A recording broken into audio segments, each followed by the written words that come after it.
seem like the public is, at this point, being purposely misled or being treated like we have the intelligence of a 5-year-old. It is truly mind-boggling. It is mind-boggling for me, 1, for Charlie's family, 2, for the honor of Charlie, and 3, for the fact that we are a nation who understands guns very well. Now, like I've said before, I'm gonna do an entire breakdown of everything involved with it. But we've all been looking for the answers as far as, was this an exit wound? If it was, where's the entry? Who actually shot him? Was the guy on the roof actually the guy? If he was, why was he running off the roof with no apparent gun in his hand? Oh, he took it apart, because that makes sense when you're trying to get away from a murder scene. You're going to sit there on the roof and take your gun apart just so you can put it in your backpack, and then you're going to reassemble it and dump it in the woods just so whenever they find it, it looks picture perfect for them. What if everything we've been told about Charlie Kirk's assassination is wrong? Imagine the neat story we were handed. A single shooter, a clear motive, a tidy timeline. Starting the fray at the edges the moment a single clinical detail is re-examined. The one thing almost nobody expected to become the axis of the entire case is the bullet wound itself. Its entry angle, the lack of an exit wound, the oddness of its trajectory through soft tissue and bone. That small, technical fact suddenly refuses to sit politely inside the official narrative. It demands answers. It forces us to reopen assumptions about where the shooter stood, what kind of weapon was used, and whether the shot we all witnessed on grainy video was a shot that actually killed him. Consider how a single anatomical detail can reshape an entire line of inquiry. If the entry point contradicts the supposed vantage point of the assassin, then eyewitness statements, already notoriously unreliable in chaotic moments, look less like corroboration and more like coincidence. If there's no exit wound where an exit wound should be, forensic timelines built around blood spatter, cadence of emergency response, and a chain of custody for crucial physical evidence become riddled with what-ifs. A bullet lodged against or deflected by a healthy bone could mean the round lost velocity unexpectedly. That's the sort of microscopic forensic twist that changes how we understand who was in danger, who was injured, and who might have had motive and opportunity to manipulate the scene. Worse, once the wound specifics are unleashed into the public conversation, the neat binary of lone wolf versus organized plot evaporates into a fog. Conspiracy theories will rush in, certainly, but so too will reasonable investigative pivots. Fresh ballistics tests, renewed interviews with medics who first touched him, and high-resolution reanalysis of the surveillance footage to reconcile bullet path with camera angles. The wound is not just a medical note. It is a hinge. It could exonerate witnesses who were misremembered, expose gaps in security perimeter, or reveal that the shooter's position was misreported, intentionally or not. And once a hinge moves, the whole door swings. The moral here is brutal and simple. In violent events, the smallest detail, the angle of a wound, the absence of an exit hole, can be the difference between truth and a comfortable lie everyone prefers to believe. The official report was simple. One shot, fired from the front, by a lone gunman hidden in the crowd. The narrative fit neatly into the frenzy of the moment. The screaming chaos, the blurry cell phone clips, the urgent crawl of headlines repeating the same line. It was the kind of story that could be consumed in a single news cycle. A lone shooter, a single bullet, an open and shut tragedy. But neat stories rarely survive scrutiny. When you peel back the layers, when you move past the noise and focus on the wound itself, everything starts to unravel. According to leaked emergency room documents, what doctors noted that night was an entrance wound in Charlie Kirk's chest. It was an exit wound. That one line in a medical file changes the entire shape of the crime. Exit wounds tell a different story. They tear outward. They rip flesh in ways that entrance wounds don't. Forensics can distinguish them. Jagged edges, larger surface trauma. And if Kirk's chest wound was indeed an exit wound, then the bullet that tore through him never entered from the front. It had to have come from behind. That single revelation destroys the official version. If the bullet originated from behind, the supposed gunman in front of the stage could not have fired the fatal shot, which means either he wasn't the shooter at all, or there were more than one. Suddenly, eyewitness testimony collapses into contradiction. The footage we've all seen raises more questions than it answers. Was the chaos of the crowd used as cover? Did someone closer to Kirk, behind him, within reach, fire the shot while the lone gunman became a convenient fall guy? The implications ripple outward.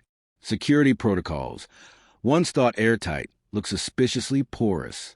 The idea of a clean, linear assassination is replaced by a messier, darker possibility. A coordinated setup, a planted patsy, or worse, an inside job. If the chest wound wasn't entrance wound at all, then the story we've been told is not just incomplete. It's deliberately misleading. And the truth, buried inside that wound, points to a shooter no one has yet named. Picture the scene with absolute clarity. The rally is electric. Bodies pressed so tightly together that every movement feels amplified. The crowd sways, chanting, clapping, waiting for Charlie Kirk to speak. Security guards hover at the edges, scanning faces, hands, every twitch of movement. The stage lights flare blindingly, bouncing off cameras raised high above the crowd. Phones record from every angle. Then it happens. Kirk takes a single step forward, a breath in, and then crack. The sound is sharp, unmistakable.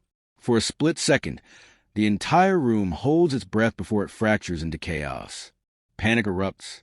People duck low, clutching their children, pushing for exits. Screams echo, drowning out the music and chants that filled the space just seconds earlier. Security agents surge forward, moving with military precision, while others drag a man down in the commotion. That man is Tyler Robinson. Within seconds, he is face down, hands wrenched behind his back. Cameras zoom in, and a narrative instantly takes shape. Shooter caught. Assassination attempt stopped. The story is packaged, broadcast, and swallowed by millions in real time. Robinson, the shooter. One gun, one bullet. Case closed. But what the cameras didn't show, what the crowd never knew, is what came next. Behind the closed doors of the emergency room, surgeons studying Kirk's body began to murmur. Something wasn't right. The bullet's trajectory wasn't what the official story claimed. It wasn't front to back. It wasn't level. The path of destruction inside Kirk's body ran at a downward angle, back to front. X-rays confirmed it beyond doubt. Bone fragments, tissue tearing, the direction of force. These details are medical facts that don't bend to headlines. That single discovery flips the narrative upside down. If the shot came from behind, then Robinson couldn't have fired the fatal round. At least, not from where the cameras placed him, which means someone else had the angle. Someone closer. Someone who escaped in the chaos. The real shooter wasn't in front of Kirk at all. He was behind him, hidden in plain sight. And that revelation cracks open a far darker possibility. Robinson may have been nothing more than a distraction, a scapegoat fed to the cameras while the real assassin slipped away unnoticed. Yet every time the truth tried to surface, it was pushed back into the shadows. Facts that should have forced an immediate reopening of the case were treated like inconvenient noise, muffled, dismissed, or erased entirely. Witnesses who swore they saw a muzzle flash behind the stage were written off as unreliable, their statements reduced to shaky memories or adrenaline-fueled confusion. But memory under stress is not the same thing as a deliberate lie. Multiple independent accounts describing the same odd angle should have been a red flag, not a shrug. Someone with an interest in keeping the tidy story alive had other plans. Medical staff who raised questions about the wound's direction suddenly found their concerns minimized or ignored. A surgeon who publicly noted that the chest trauma looked outward-facing rather than inward-facing was quietly moved off the case. Nurses who logged contradictory timings in the triage notes had their entries amended without explanation. In institutions where chain of custody and clinical candor matter most, those kinds of edits don't happen by accident. They happen when pressure arrives from somewhere outside the emergency room. A phone call, a directive, a person in a suit with influence. The effect is the same. The forensic anomalies are smoothed and the headline-friendly story survives intact. Then there was the autopsy. The document meant to be the single, objective account of what physically happened to Charlie Kirk was heavily redacted. Black bars obscured the sections that would have described wound morphology, trajectory, and precise measurements. The very details that would confirm whether the bullet entered from the front or exited toward the back. How convenient. How suspicious. An autopsy with its most consequential lines blacked out is less an act of privacy and more an act of narrative control. When you step back and look at the pattern, it becomes hard to call it coincidence. The construction of the story came first. A lone gunman in the front, a neat plot line for quick consumption. The evidence, witnesses, medics, x-rays, and autopsy notes, came afterward and was massaged to fit. That reversal is a hallmark of a manufactured explanation. Start with a desired conclusion, then retrofit the facts. Whether the motive was to prevent panic, to protect insiders, or to shield a larger conspiracy, the result is the same. The official account reads like a script, and the messy, inconvenient truth keeps getting cut from the final edit. In the spaces where candor should have lived, someone built a firewall, and the public, hungry for answers, was left watching performance instead of being handed the facts. We've seen this pattern before. History has a way of leaving fingerprints, and when you look closely, the smudges of manipulation and cover-up are all too familiar. Dallas, 1963. The assassination of President John F. Kennedy. The world was told Lee Harvey Oswald fired the fatal shot from the Texas school book depository. But the wound patterns didn't match the rifle blamed on him. Witnesses insisted shots came from multiple directions, the infamous grassy knoll. Yet the Warren Commission buried those accounts under the weight of a lone gunman narrative. The wound was more than medical evidence. It was a clue that exposed a gap between what was reported and what was real. That same year in Mississippi, Medgar Evers, a civil rights leader, was gunned down in his own driveway. His killers were known, even identified by locals, yet shielded for years by a system that preferred silence to justice. Trials collapsed, juries deadlocked, evidence ignored. The official story that justice was being served became a smokescreen while truth and accountability were delayed for decades. His blood stained the pavement, but the stain on the justice system lingered even longer. And now, 2025, Charlie Kirk, a public figure, silenced not in secrecy, but in plain sight, on a stage, under lights, before cameras. The official line is polished, digestible, and safe. A lone shooter in the crowd, tackled, arrested, and neatly framed as a villain. But just as in Dallas, just as in Mississippi, the wound tells another story. A bullet path that doesn't fit. Medical voices hushed. Witnesses dismissed. Reports redacted. Once again, the truth bleeds out in fragments while the official narrative is cemented in press conferences and sound bites.